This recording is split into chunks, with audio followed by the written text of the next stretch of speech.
ChatGPT बरोबर आपले पैशाचे रिलेशनशिपचे प्रॉब्लेम शेअर करताय? हा व्हिडिओ नक्की बघा. सध्या झालंय असं की ChatGPT आणि इतर AI चॅटबॉट्सकडे लोक मन मोकळं करतायत.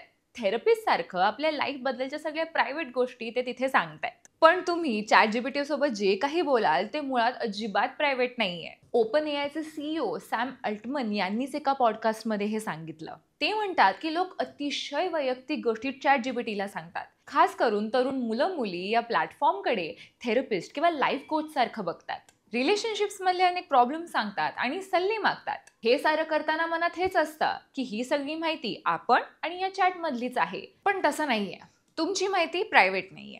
कोणत्याही केसेसमध्ये समजा ओपन एआय ChatGPTला कोर्टात खेचलं तर हे चॅट्स ते पुरावे म्हणून दाखवू शकतात. आता एका एआय कंपनीचा CEO हे सांगतोय म्हणजे सावध राहिलेलं बरं. कारण ChatGPT सारखा कोणताही आर्टिफिशियल इंटेलिजन्स प्लॅटफॉर्म हा काही थेरपिस्ट, काउन्सलर किंवा मानसोपचार तज्ज्ञ नाहीये. ते आपली माहिती गुप्त ठेवतात किंवा कायद्याने त्यांना ती माहिती गुप्त ठेवावी लागते. पण ChatGPT सारख्या अन्य कुठल्याही प्लॅटफॉर्मसाठी आजवर तरी यावर कोणतेही कायदे नाही आहेत. दुसरीकडे स्टॅनफोर्डच्या रिसर्चनुसार AI थेरपिस्ट अजूनही इतके तयार नाही आहेत की ते माणसांना अचूक सल्ले देऊ शकतील. त्यांच्या चुकीच्या सल्ल्यांमुळे युजर्सच्या मानसिक आरोग्यावर वाईट परिणाम होण्याची शक्यता आहे. या संशोधनात असंही समजलंय की स्क्रिझोफेनिया आणि दारूचं व्यसन यासारख्या गंभीर आजारांकडे AI एका नेगेटिव्ह आणि बायस दृष्टीने बघतो.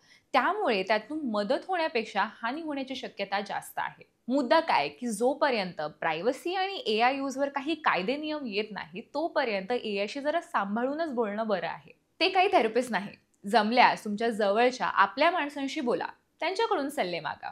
AI समोर मन मोकळं करताना आपलं खाजगी जीवन जगाला समजायला नको.